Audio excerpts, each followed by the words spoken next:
మనలో చాలా మంది లైఫ్ మార్నింగ్ లేవగానే ఒక వేడి టీతో స్టార్ట్ అవుతుంది కదా. మార్నింగ్ టీ తాగకపోతే ఇంకా ఆ రోజంతా చాలా మబ్బుగా డల్గా అనిపిస్తుంది కదా.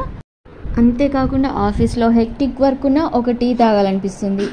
ఎవరితోనైనా గొడవ పడినా ఒక టీ తాగితే బాగుంటుంది అనిపిస్తుంది. ఇంకా తలనొప్పిగా ఉన్నప్పుడు కూడా ఒక టీ తాగితే తలనొప్పి పోతుంది. ఇంకా నిద్ర మబ్బుని ఆపుకోవడానికి కూడా ఒక టీ తాగితే బాగుంటుంది అనిపిస్తుంది. ఎగ్జామ్స్ అప్పుడు మైండ్ ఫోకస్డ్గా ఉండడానికి కూడా ఒక టీ తాగితే చాలా చాలా ఫోకస్డ్గా ఉంటుంది. ఒక్క మాటలో చెప్పాలంటే టీ లేకుండా లైఫ్ని ఉంచుకోలేం. ఒక్కరోజు కూడా మనకు గడవదు. ఇంతటి ఇంపార్టెంట్ రోల్ ప్లే చేస్తున్న టీ గురించి ఈ వీడియోలో పూర్తిగా తెలుసుకుందాం.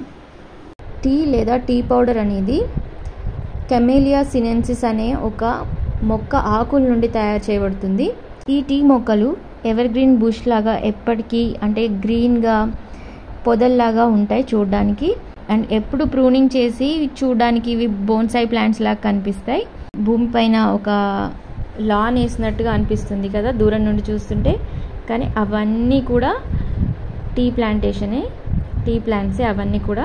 హాయ్, హలో అందరికీ నమస్తే. వెనక చూస్తున్నారా, ఏంటనుకుంటున్నారు? Assam famous tea estates, tea fields బాగున్నాయి కదా. నేనంటే ఫస్ట్ టైం టీ ఫీల్డ్స్కి వచ్చాను. ఈ ప్లాంటేషన్ కోసం చిన్న మొక్కల్ని విత్తనాల నుంచి కానీ లేదంటే మొక్క కట్టింగ్స్ నుంచి కానీ ఏర్పడేలా చేస్తారు. ఎక్కువగా మొక్క కట్టింగ్స్ నుంచే ఈ చిన్న మొక్కలని ఏర్పాటు చేస్తారు. ఆ తర్వాత వాటిని పాలీ హౌస్లో ఎక్కువ ఎండ తగలకుండా ఇంకా చీడపీడలు కూడా తగలకుండా దాదాపు 1 సంవత్సరం వరకు పెంచుతారు. అప్పటికి వాటి హైట్ ఒక 2 మూరలు లేదంటే 60 సెంటీమీటర్ల వరకు పెరుగుతాయి. వాటిని తీసుకొచ్చి నేలలో ఇలా ప్లాంటేషన్ చేస్తారు. తర్వాత 3 నుంచి 5 సంవత్సరాల వాటిని పెరగనిచ్చాక అవి మెచ్యూర్ అవుతాయి. అప్పటి నుండి వాటి ఆకుల్ని మనం టీ పౌడర్ కోసం కట్ చేసుకోవచ్చు, తెంచుకోవచ్చు. ఈ టీ మొక్కలు బాగా పెరగడానికి వాతావరణం ఎలా ఉండాలంటే ఎక్కువ వర్షపాతం ఉండాలి, హ్యూమిడిటీ గాల్లో ఎక్కువగా ఉండాలి, ఇంకా వేడిగా కూడా ఉండాలి. ఈ మొక్కలు బాగా పెరగడానికి వర్షపాతం ఎక్కువగా కావాల్సి వచ్చినప్పటికీ వాటికి నీళ్లు మాత్రం నిలబడకూడదు, కిందికి జారిపోవాలి. అందుకే మధ్య మధ్యలో ఇలా కాలువలు అయితే ఉంటాయి. చిన్న చిన్న కాలువలన్నీ కలిసి పెద్ద కాలువలాగా ఏర్పడతాయి. ఒక్కొక్కసారి కొంతమంది రైతులు అయితే ఈ కాలువల్లో వరి పొలాలను కూడా పండిస్తారు. చూడండి, ఇలా వాటర్ అన్నీ ఈ కెనాల్స్లో కలెక్ట్ అవుతాయి. దీని స్టెమ్ చూడండి ఎంత పెద్దగా ఉందో.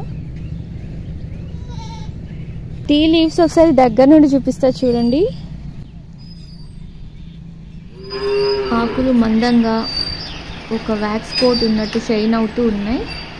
చాలా మంచి గ్రీన్ కలర్లో అయితే ఉన్నాయి. టీ మొక్కలకి డైరెక్ట్ సన్లైట్ అస్సలు పడదు, పొడి ఎండ ఉండాలి. అందుకే మధ్య మధ్యలో నీడ కోసం పెద్ద చెట్లను పెంచారు. ఈ పెద్ద చెట్లకి వాటి కాండం పైన ఎల్లో కలర్లో పట్టీలు వేసి ఉన్నాయి చూడండి. అవి ఎందుకంటే ఆ పెద్ద చెట్ల నుంచి ఈ టీ చెట్లకి చీడపీడలు ఇంకేమైనా డిసీజెస్ సోకకుండా రాకుండా అవి ఆపడానికని అలా పట్టీలు వేసి ఉన్నాయి. ఇండియాలో టీ లీవ్స్ని సంవత్సరం మొత్తం కూడా హార్వెస్ట్ చేస్తూ ఉంటారు. అంటే చెట్టు నుంచి తెంచుతూనే ఉంటారు. 10 నుండి 15 రోజుల గ్యాప్ ఇచ్చి ఈ ఆకులని తెంచుతూ ఉంటారు.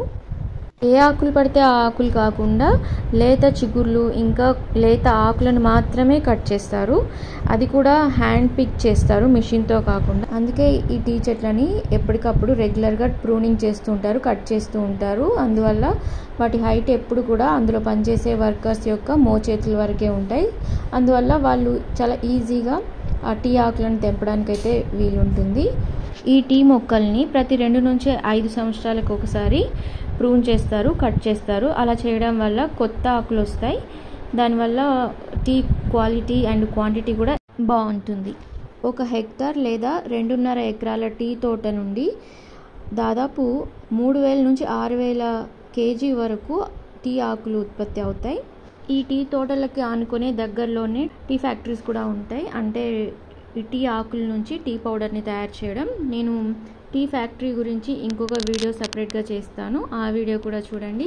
మంచి క్వాలిటీ టీ కోసం లేత ఆకులు చిగుర్లని తెంపడమే కాకుండా ఆ ఆకుల్ని చిగుర్లని తెగకుండా చినిగిపోకుండా ఫుల్ ఆకు వచ్చే రకంగా తెంపడం కూడా చాలా చాలా ముఖ్యం. ఇంకా వెళ్ళిపోయేటప్పుడు ఖాళీగా వెళ్ళిపోకుండా నేనైతే అక్కడి నుంచి కొన్ని ఆకుల్ని తెంపుకున్నాను. ఈ టీ ఆకుల్ని ఇంట్లో నీడలో ఆరబెట్టి టీ పొడి బదులుగా వీటిని వేసి టీ చేసుకొని తాగితే చాలా బాగుంటుందని మా అన్నయ్య వాళ్ళు చెప్పారు. వాళ్ళు రీసెంట్గా ఊటీకి వెళ్ళినప్పుడు అక్కడ నుండి తీసుకొచ్చారు. సో నేను కూడా ట్రై చేద్దామని లేత ఆకులని కట్ చేసుకొని వెళ్ళాను. ఇంట్లో ఆరబెట్టి టీ చేస్తాను. ఒక టీ చెట్టు యొక్క జీవితకాలం దాదాపు 100 సంవత్సరాలు, కొన్ని అయితే 100 కంటే ఎక్కువ సంవత్సరాలు కూడా బ్రతుకుతాయి. కానీ మంచి దిగుబడి కోసం వాటిని 30 నుంచి 50 సంవత్సరాల వరకు పెంచుతారు. ఆ తర్వాత కొత్త మొక్కలతో రీప్లేస్ చేస్తారు. ఈ చనిపోయిన తీసేసిన పాత చెట్ల యొక్క వేర్లు, కాండం నుంచి చాలా మంచి మంచి బ్యూటిఫుల్ ఫర్నిచర్ అయితే చేసి అమ్ముతారు. చూడండి ఎంత బాగున్నాయో. ఈ బస్సులలో కనిపించే వాళ్ళందరూ కూడా ఈ టీ ఫీల్డ్స్లో పనిచేయడానికి వచ్చిన వర్కర్స్. వీళ్ళందరినీ ఫ్యాక్టరీనే తీసుకొని వస్తుంది. తెంచిన టీ ఆకులనేమో ఇలాంటి వ్యాన్లలో లోడ్ చేసి ఫ్యాక్టరీకి తీసుకెళ్తారు. Assam tea world famous. చూడండి ఎంత పెద్ద టీ ఫీల్డ్స్ ఉన్నాయో. చూపించాను కదా. ఇండియాలోనే కాదు వరల్డ్లోనే అస్సాం టీ చాలా ఫేమస్. ఎలా అనిపించాయి tea estates? Assam tea estates చాలా చాలా చాలా బాగున్నాయి కదా.